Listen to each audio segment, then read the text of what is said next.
This is about the American people and ensuring that the American people can afford high-quality health care when they need it, including in red states. This is day 14 of the Trump Republican shutdown. House Democrats and Senate Democrats remain committed to finding a bipartisan path forward to reopen the government, enact a spending agreement that actually meets the needs of the American people and addresses the Republican health care crisis. The American people know that Republicans have shut the government down because of their unwillingness to provide health care to everyday Americans, working class Americans, and middle class Americans. The Republicans have created a health care crisis that is devastating people all across the country. Working class America, rural America, urban America, small town America, the heartland of America, and black and brown communities all throughout America. That Republican health care crisis includes, but is not limited to, the largest cut to Medicaid in American history, hospitals, nursing homes, and community-based health centers closing all throughout the country because of what Republicans did in their one big ugly bill. The country faces a possible $536 billion cut to Medicare if Congress doesn't act by the end of this year.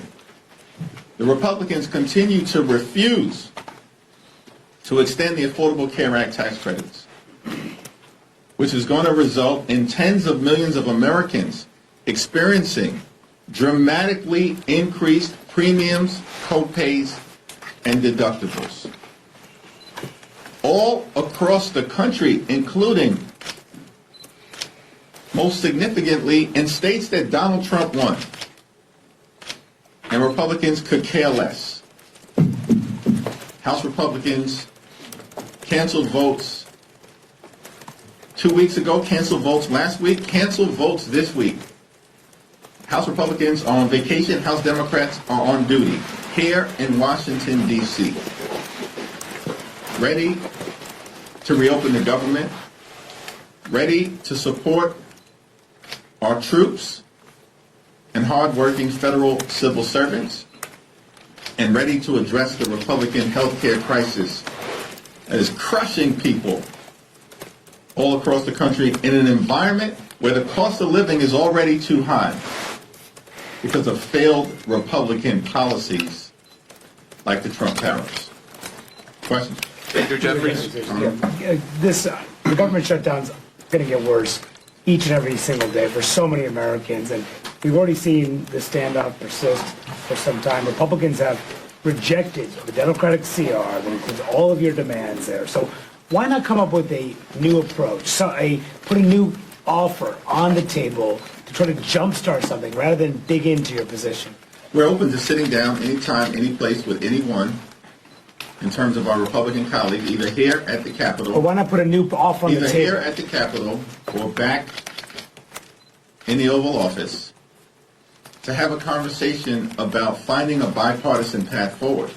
But there has to be a willingness amongst Republicans to actually have a conversation. And since the White House meeting over 2 weeks ago, Republicans have gone radio silent. Donald Trump has spent more time on the golf course than talking to Democrats on Capitol Hill. Republicans have been on vacation since September 19th in the House.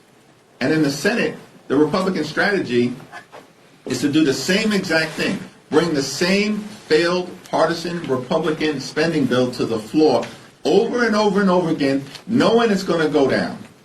Because Democrats have been very clear. We're not going to support a partisan Republican spending bill that continues to gut the health care of the American people. We are open about having a good faith discussion with our Republican colleagues to hear their ideas about reopening the government while at the same time decisively addressing the Republican health care crisis. Leader Jeffries. Jeffries. Thank you. Thank you. In terms of the military, it looks like OMB is finding money and appropriating it to pay the military. Do you agree with that strategy? Are you on board with that? And are you interested in ultimately one bill on the House floor to pay the military? I agree with making sure that our men and women in uniform, our active duty troops, are paid. We also need to make sure that we take care of all of our hardworking federal civil servants, which is why Republicans should be back here in Washington working with us to reopen the government, as opposed to continuing the Trump Republican shutdown. Leader Jeffries. Leader Jeffries. Good afternoon, thank you. Republicans have run on repealing and replacing Obamacare since 2010. But you're arguing for these subsidies to help subsidize Obamacare here. Isn't that an indictment that there's a problem with it, the fact that it needs to be propped up in some form? No, the overwhelming majority of the American people, including in Republican-run states, support an extension of the Affordable Care Act tax credits because they know that the Affordable Care Act has been an important part of ensuring that everyday Americans can afford to go see a doctor when they're sick, when their children are sick, and when their families are sick. And from our standpoint, it's strange that Republicans want to make this a partisan fight. This is not a partisan fight as far as Democrats are concerned. This is about the American people and ensuring that the American people can afford high-quality health care when they need it, including in red states. And by the way, the majority of states that benefit in terms of their people getting health care from the Affordable Care Act tax credits are states that Donald Trump won. West Virginia, number 1. Wyoming, number 2. Alaska, number 3. Tennessee, number 4. Mississippi, number 5. And states 6 through 10 are also states that Donald Trump won. This is not a partisan issue for Democrats. We care about making sure the American people can afford health care. Whether you're a Democrat, an independent, or a Republican, we are fighting for hard-working American taxpayers. The Republicans do have a credibility issue when it comes to health care and the Affordable Care Act.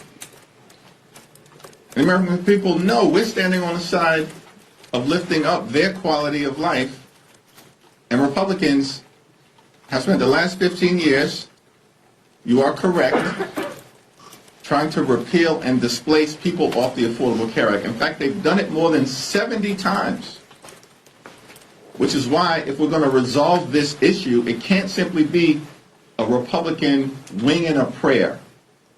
We actually need legislative action that extends the Affordable Care Act tax credits. And by the way, also addresses other aspects of the Republican health care crisis that is crushing the American people.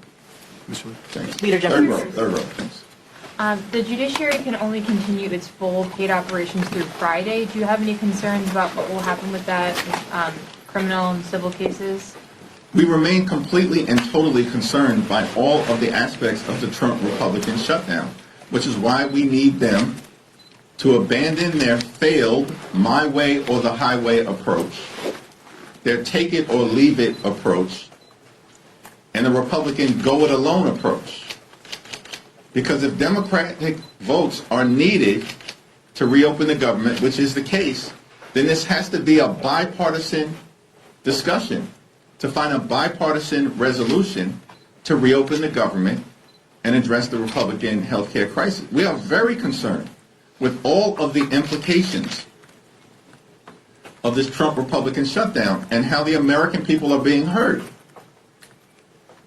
It doesn't seem to me that Republicans are concerned because they remain on vacation and have now canceled votes for the 3rd consecutive week. That's outrageous. Democrats from all across the country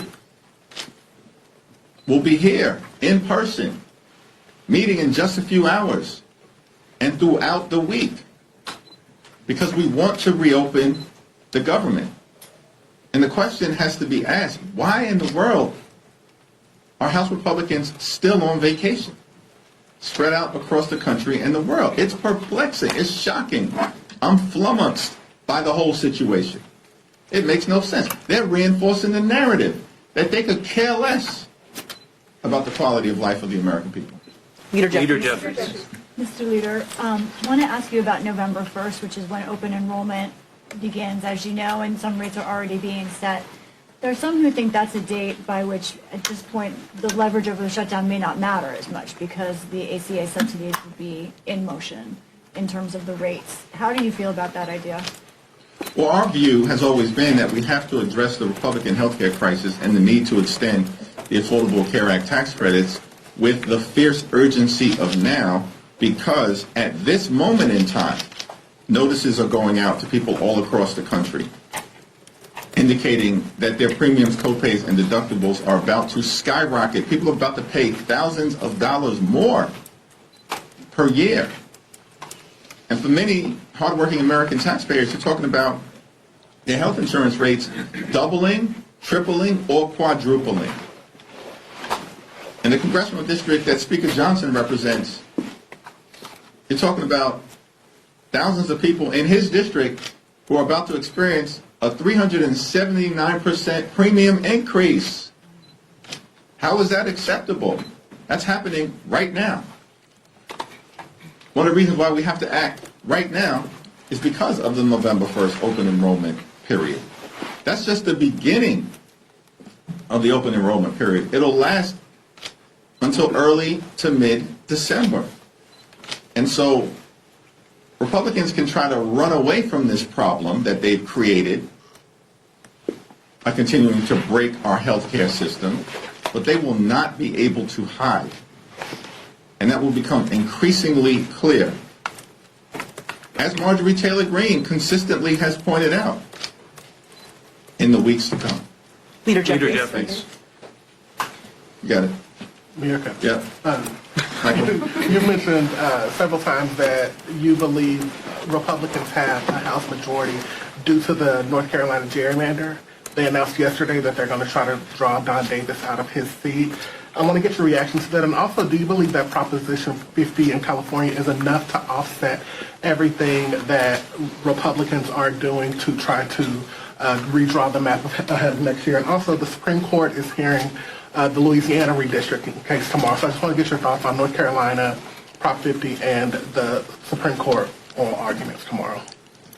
Well, the Supreme Court case tomorrow is going to be incredibly important, and we stand behind the civil rights community in defending the opportunity for people of every race to have an opportunity to elect a candidate or member of Congress of their choice, and to push back against the efforts by some in this country on the other side of the aisle to engage in partisan race-based gerrymandering to undermine the ability of black, brown, or Asian communities in the country to be able to select their representative, as opposed to having extremists draw lines so that their representative can be effectively selected for them. We're going to be watching closely that Supreme Court oral argument tomorrow, and I stand behind Representative Cleo Fields, whose district is the subject of the litigation.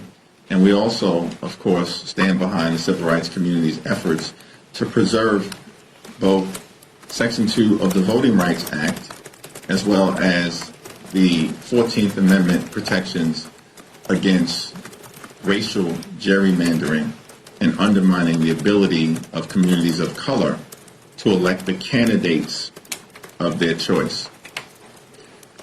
We're going to win Prop 50 in California, and I'm thankful for the tremendous leadership of the California congressional delegation, the people of California, Governor Newsom, and the coalition of folks who have come behind the effort to push back against what Republicans have maliciously done in Texas in trying to rip 5 seats away from Democrats as part of their effort to gerrymander the maps and rig the midterm elections. We are not going to let Republicans successfully rig the midterm elections. California is just the first Democratic state to respond. It will not be the last. We've got to win Prop 50. We will. And we're making the point simply as we communicate with the people of California, yes, on Prop 50 to stop Trump from stealing the election. And the Republicans know they're on the verge of losing Prop 50. That is just the beginning of the Democratic response. And we will respond forcefully across the country. Now, you are correct about North Carolina, and it's important for everybody to understand.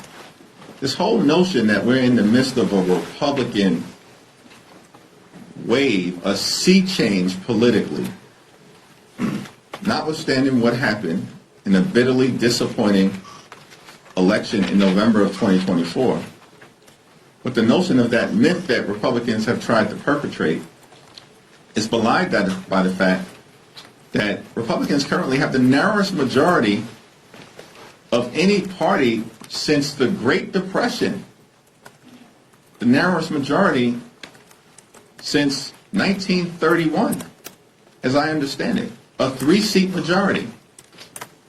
Once Rep-elect Adelita Grijalva is sworn in, that should be happening today, by the way. But they're running scared because of their efforts to continue to hide the Epstein files from the American people. But Republicans have a 3-seat majority. They wouldn't even have their 3-seat majority. They wouldn't even be in the majority right now had North Carolina not already engaged in mid-decade partisan gerrymandering last year. Because we know North Carolina is a 50-50 state, has a Democratic governor, Democratic lieutenant governor, Democratic attorney general, Democrat just won a close state Supreme Court race, all on the same day that Donald Trump narrowly won in November of 2024. And in North Carolina, before they engaged in vicious mid-decade gerrymandering to affect this Congress, in this 50-50 state, the North Carolina delegation, 14 members, was 7 Democrats and 7 Republicans. They then ripped 3 seats away from the people of North Carolina last year. And on January 3rd of this year, changed the delegation to 10 Republicans and 4 Democrats. That's their majority right now. They didn't even legitimately win in an election where everything at the top of the ticket was breaking for them. And they had to rely on stealing 3 seats from the people of North Carolina to artificially create their majority right now. This is why you can't take these people seriously in terms of any policy high ground in the House that they may claim to have. It's non-existent. So the question then becomes, they've already gerrymandered the map in North Carolina.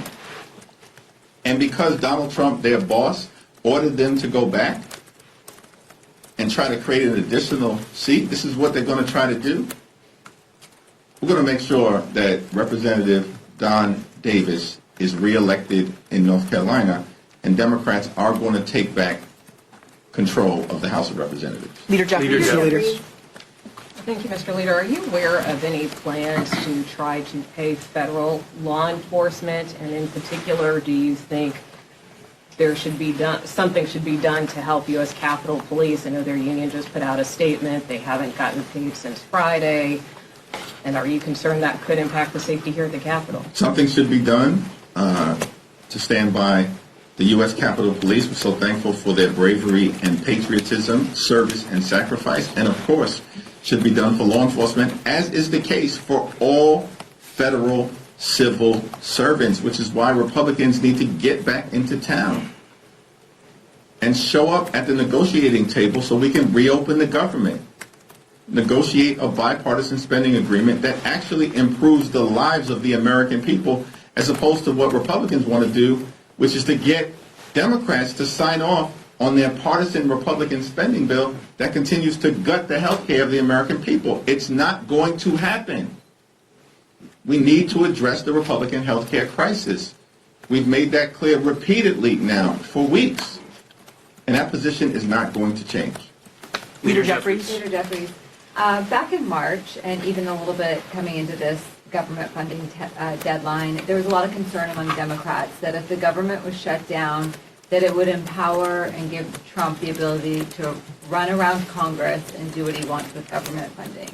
Is what he is doing now exacerbate troop pay and finding money to pay for WIC, other things? Is that exacerbating Trump's ability to go around Congress?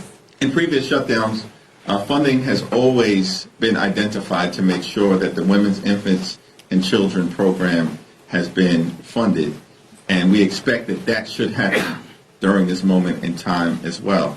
In terms of the mass firings, the violations of the law, the bullying of hardworking federal employees, that's been going on since January 20th, the first day of this presidency.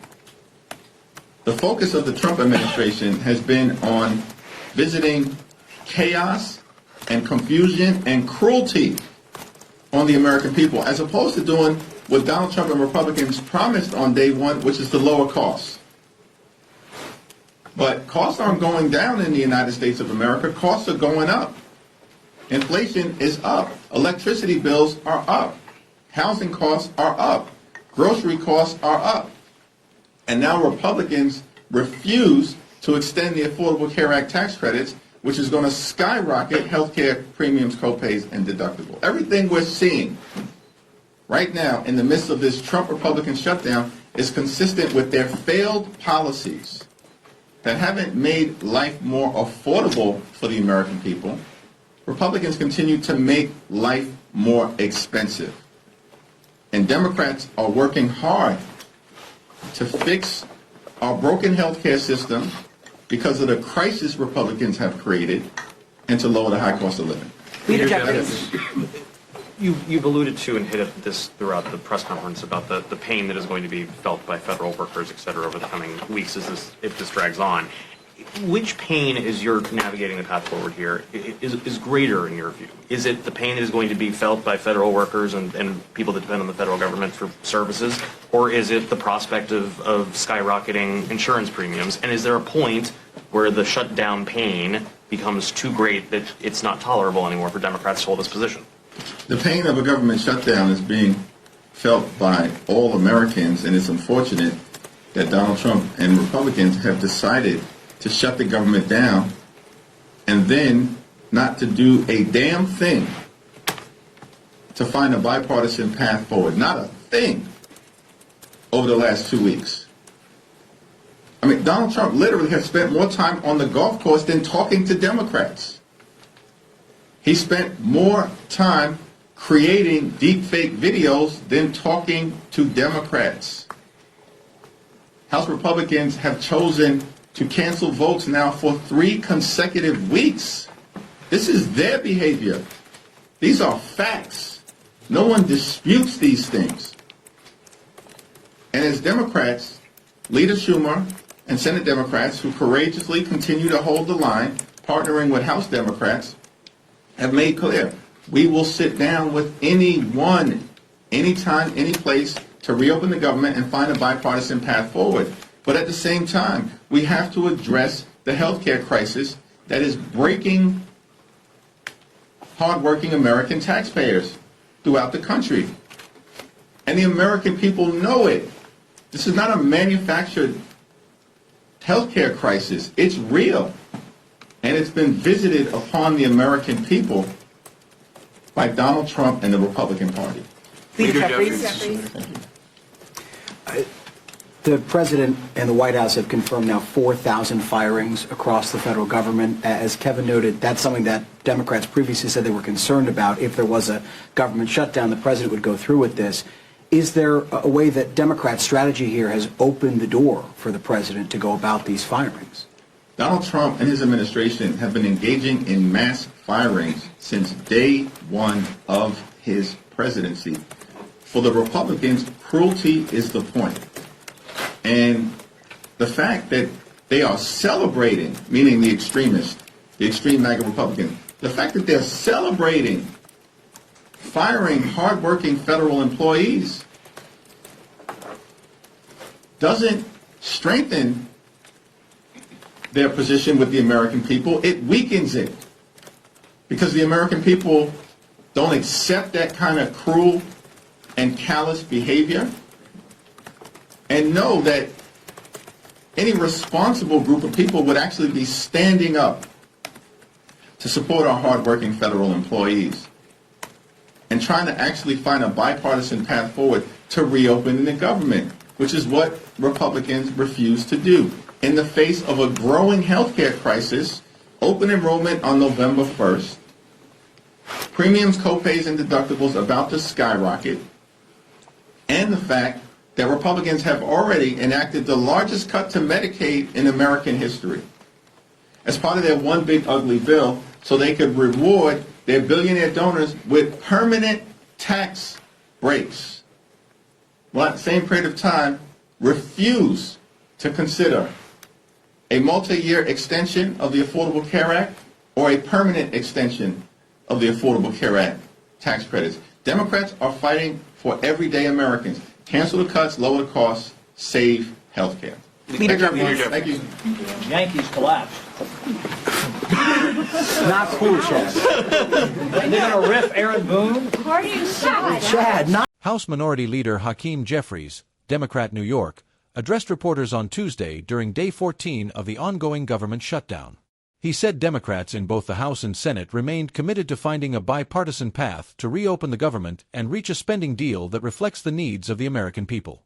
Jeffries blamed the shutdown on Republicans, accusing them of creating what he called a Republican healthcare crisis that is hurting working-class and middle-class Americans across the country. He pointed to the largest Medicaid cuts in U.S. history and the possibility of a $536 billion reduction in Medicare funding if Congress fails to act. Jeffries said the refusal by Republicans to extend Affordable Care Act tax credits would cause millions of Americans to face higher insurance premiums, copays, and deductibles, especially in states won by Donald Trump. He added that hospitals, nursing homes, and community health centers were being forced to close because of GOP policies. Jeffries criticized House Republicans for canceling votes for 3 consecutive weeks and leaving Washington while Democrats stayed on duty. He said Democrats were ready to negotiate anytime, any place, but accused Republicans of going radio silent since a White House meeting 2 weeks earlier. He also took aim at Trump personally, saying the former president had spent more time on the golf course than working to end the shutdown. When asked about paying military personnel during the shutdown, Jeffries said Democrats fully supported ensuring troops receive their paychecks but insisted that all federal workers deserved the same treatment. He argued that reopening the government was the only fair solution and urged Republicans to return to Washington to work toward it. Responding to a question about the Affordable Care Act, Jeffries rejected the idea that it was failing. He said the law had made health care more accessible for millions of Americans, including many in Republican-led states such as West Virginia, Wyoming, Alaska, Tennessee, and Mississippi. He emphasized that health care affordability was not a partisan issue, noting that most beneficiaries of the ACA tax credits lived in states Trump won. Jeffries warned that the judiciary branch could soon run out of funds to operate fully, saying the shutdown was harming criminal and civil proceedings nationwide.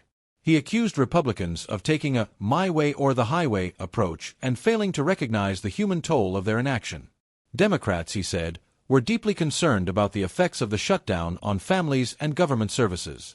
He also commented on redistricting issues, denouncing Republican efforts in North Carolina to redraw congressional maps to their advantage. Jeffries argued that Republicans had stolen 3 seats through gerrymandering, giving them their slim majority in the House. He expressed support for Proposition 50 in California, which aims to protect fair representation, and for ongoing legal challenges to racial gerrymandering in Louisiana. Jeffries called for immediate payment to U.S. Capitol Police and other law enforcement officers, praising their dedication and service despite the shutdown. He said the broader goal remained reopening the government and reaching a bipartisan spending agreement that protects health care funding. He accused Republicans of pursuing policies that have made life more expensive for ordinary Americans, citing rising inflation, housing, electricity, and grocery costs. According to Jeffries, the shutdown was consistent with the chaos and cruelty that had defined Trump's presidency. Closing the briefing, Jeffries said Democrats would continue to fight for everyday Americans and accused Republicans of celebrating mass firings of federal employees. He urged them to cancel the cuts, lower the costs, and save health care, calling on GOP leaders to return to Washington and help end what he repeatedly called the Trump Republican shutdown.